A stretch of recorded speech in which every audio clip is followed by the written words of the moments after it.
vision.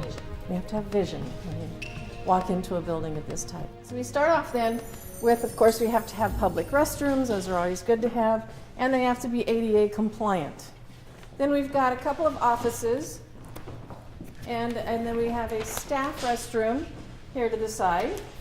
And this is a tech station right in here. So while we have one staff restroom at this point and the other two restrooms that are here, while part of it is historic and part of it is new, based on the new use of the building, there's a lot of building code issues that came into play. So here we have the FAOCT. And here we have the VF. Where's the VW? That's down the street. And this is the A scan then towards the front. The part that you're in right now is part of the original building, the original house. So these rooms are kind of in their same locations, but they've been reconfigured to change the sizes of them. Then we can go to employee entrance where the original door was, and it's, I think, beautifully redone. And so this is intended for the staff and employee access from the parking lot across the street there. So staff, this is your entrance, and you get the prettier door. But then we go into break room. I have to admit that Carol told me a couple weeks ago that this is one of her big disappointments, that we haven't thought this out well enough. So she's disappointed in the break room, and I apologize to Carol for that. But based on the break room that I've seen y'all work with, I think this is pretty nice. So, do y'all want to go upstairs now in this part of the tour? Okay. Watch your head. No, patients aren't up here at all. Yeah, this is private space only. There were several times when we had the opportunity not to do sprinklers based on conversations with building officials, but then it put in so many other requirements that we just, Carol said, we're doing sprinklers. But this is the attic of the original house. What you have here, it was kind of a nice attic. If we continue down this way, this is where all of your computer equipment and things is going to be housed. For all of your offices, I think they'll all move over here, migrate over here at some point. And it's designed, it has 2 air conditioning units that cycle so that you should never have any kind of an overheating problem with your computer equipment, mainframe stuff that goes into this location. So this, from that door, that direction was original building, and this is new construction over here. This is the new fire switch. This is the security system. Again, watch your step. Oh, that's the phone system back there. That's a bunch of services. So Rich had Folsom Street, then they ran it over. Okay, now we head on back to the working end here of your spaces. We have 2 dilating areas also. The dilating area here, the larger one, and there's a dilating area at that location also. And of course the lights are on inside now, so it's too bright, but that's kind of the gist of it. Yeah, this is the dilating, and we thought we would use lamps at the corners for any additional light. The big one. That one's down at the Right. Now, the reason we have the brighter lights is we still have to clean. So even though it needs to be dark for your patients, we still have to make sure we get the dust. And I think this was intended for contact lenses.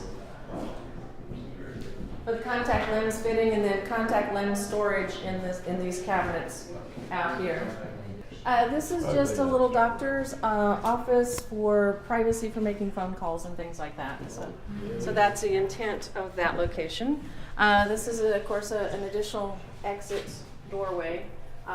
Nobody's intending to come into this location. This is just another exit out. And then, yes, because we had to have a sprinkler system, we didn't have to, but that was our better option.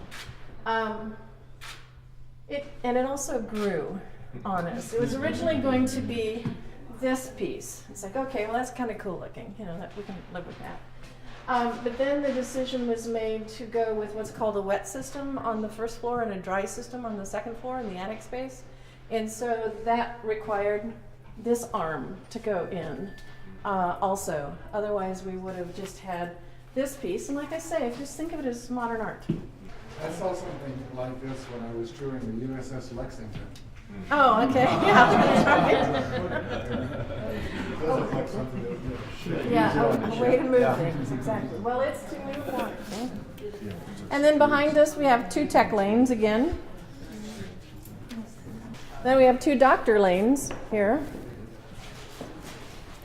And you'll notice that there are these blanker panels in here.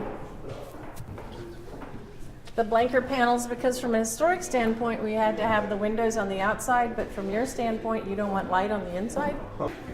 Yeah, you like that? The switching everywhere? Okay, that was important to Carol. She would kind of, pantomime, and we're in the office, and she'd figure out which way to switch things and things for you guys. So. She's married to an ophthalmologist. Yes.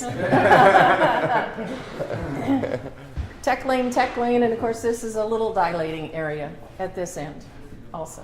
And again, once the light is off here, whether you have any additional light, by lamps or not, it's you guys have to figure that one out.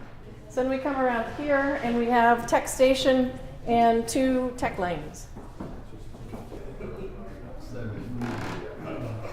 Tech lanes. I've got 6 tech lanes. But no, we can Yeah.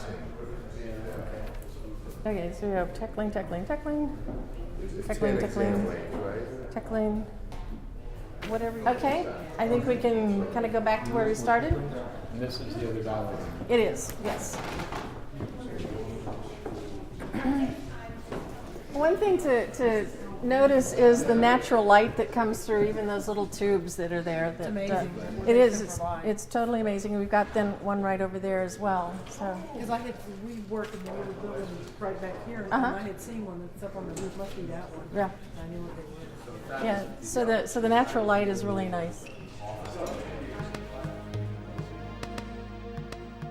I submitted a proposal to do the design work in June of 2010, and I think it's January of 2013 now. So there've been a lot of delays based on permitting and those kinds of things in the process.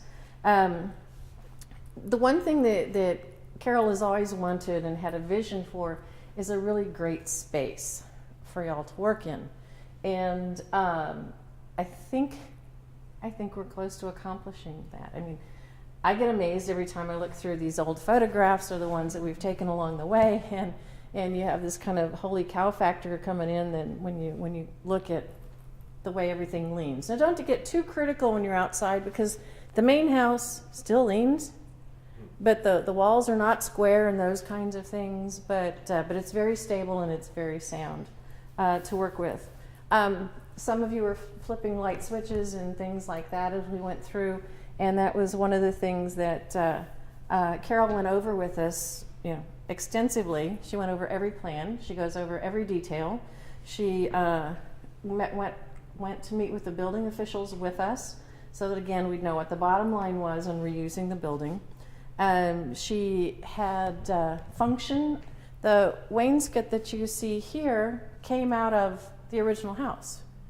One of the front rooms was completely clad in the beaded board that we have, and there was a lot of other beaded board that we didn't mess with because it had blue paint and green paint and yellow paint and all kinds of things on that. But this was I think a good save in installing this, and this is one of the things that Carol has insisted upon the whole time.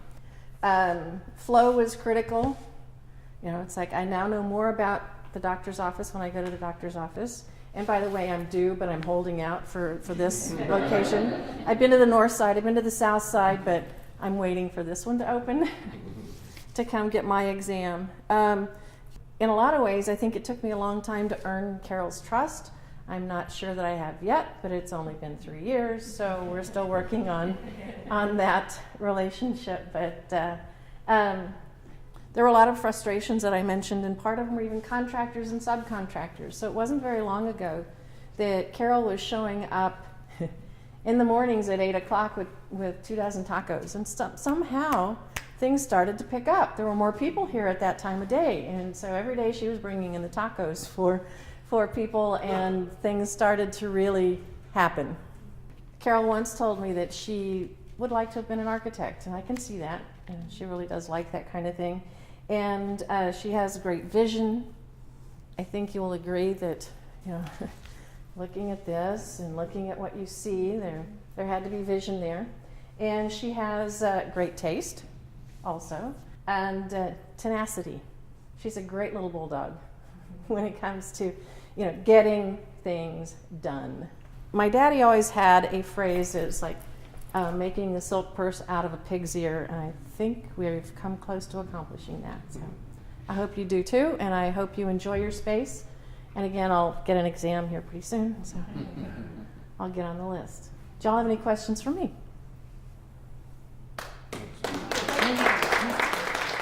Thank you, Carol. Does anyone else have any comments they'd like to make before we actually start the meeting? Yeah, wait. Okay. I got to thinking about this building. I'm a history major, but most of y'all probably don't even know that. And so when I looked at it, I started thinking about the history of the building. And Sue Ann, do you know when it was built? It was built in 2 phases. I want to say like 1876 or 86 was one part of it. But And then it almost got torn down in 1980 something, or 1990. So, you know, typically, probably a lifespan on most houses is 100 before they start falling apart, and this one started falling apart. But the doors are all boarded up, and when I first came to work here, people actually lived in this house. A couple lived here, the Dietzmans. And, you know, they were in and out. Mr. Dietzman even... I saw it was a patient last week. It's a different Mr. Dietzman. This man, yeah, I'll tell you that story in a They minute. told me he lived here. Well, he grew up in this, that guy grew up in this house, but the Mr. Dietzman that lived here died 10, 15, well, when we, pretty much shortly before we bought the house from Mrs. Dietzman. But he was a pretty old guy too, and he sat out here on the front porch in his robe without anything under it. He'd stand up. Forget that he, you know, I think he was already gone at that point. But, so Sandy has some stories to tell about that. And if you notice, this window here looks into our office, and we would always have to shut the blinds because, you know, Sandy would be changing to go and work in the OR, putting on her scrubs, and we just knew that Mr. Dietzman was looking in the window. Like Sandy over there. But there was a lot of life when Carol bought the house. The original idea was to turn it into an optical. This was all going to be optical. And for many years, Sandy and I were going, God, we really need to buy the Dietzman's house before they were gone. You know, we really need to buy it. We need to expand over there. So Carol agreed, and she went and bought it, and she had it leveled and spent a lot of money doing it. And then she had another architect that she knows to come look at, or knew to come look at it. And he said, no historical value in this, don't waste your money. Well, you know, at that point, maybe the Historical Society didn't care, but by the time she decided to do something, they really cared a lot. So that's the rules that Sue Ann told you about. But just imagine, that man, Mr. Dietzman, grew up in this house. John's patient, Mr. Dietzman, who's in his 80s, grew up in this house. That patient called me this week and asked if he was doing a fundraiser for the Texas Open and wanted to know if we would buy tickets. And I said, well, we will consider that. He said, well, I have to wait till I get my glasses so I can drive to talk to you. Do you mind if somebody else comes by? I said, that's fine, but please have him call first because we're getting ready to move into our new building and I may not be able to talk to him as a drop-in. He said, I know you're moving into that building. I grew up in that house. I lived there from the time I was 2 until I got married when I was 25. He said, but when my parents died, they gave the house to my brother and they gave me $1. And I'm thinking, some of the life that went on in here was not as happy as we might have thought it would be. But the point I'm making is Carol has taken this 100-year-old house and revived it. And it's going to have a new life now. And we're going to all be part of that life. And we're going to become part of its history because I'm sure the house is still going to be here in 100 years when we're no longer here.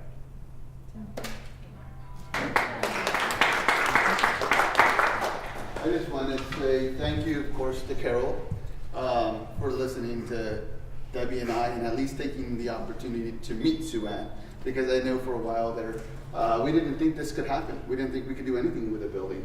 And so, we found Sue Ann, and Sue Ann was gracious enough to give us her time and to meet with Carol. And it just shows that, Carol's one person who's willing to take chances on things.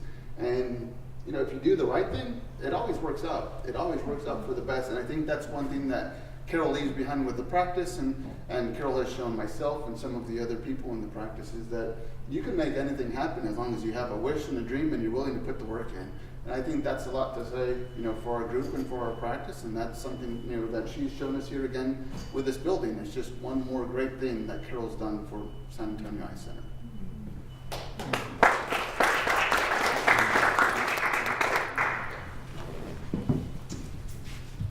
Well, we're bumming you're not here right now, Carol, and so, but definitely on behalf of the owners, we want to express our gratitude. And it's you're such a servant, and it's really a legacy that Carol and Dudley, your teamwork, is leaving. You guys have served just tens and thousands of patients. It's just not the patients. You look at us in this room. And so we want to thank you for your spirit. And again, we look forward to presenting you this photo in person. And we want this to reflect you guys' spirit. We want your spirit to show that what you dreamed, and because of your efforts, it's all about giving back. And no one's giving back more professionally in this community. Your vision of both of you guys, of what you've had for managed care, stopping and doing what's best for the patient at all costs, is reflective. And their gifts. Look at this couple and their teamwork, to how you guys have used your gifts. And so we want to carry that forward. And part of this is that when she's met all of us, and she instilled to the owners, is that she said what you guys have embodied: take care of our people, take care of our patients, and do the right thing. And so that spirit, we want to honor that and say thank you.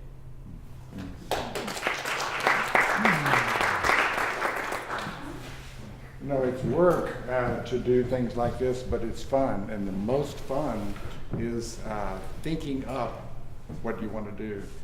It's okay to have a job and to do what you've been trained to do, but to think up something new is the best. Thank you, Dr.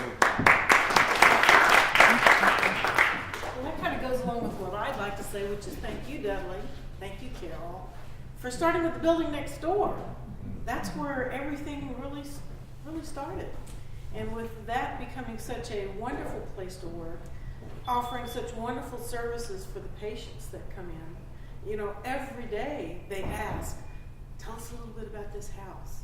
What's going on next door? Oh, we can't wait until we can get in there. And when you give them little tidbits and they want to hear more, they're so excited to be a part of this group. They're so excited for having these wonderful doctors to take care of them. It's truly a blessing to have gone from this to this beautiful new building. Thank you.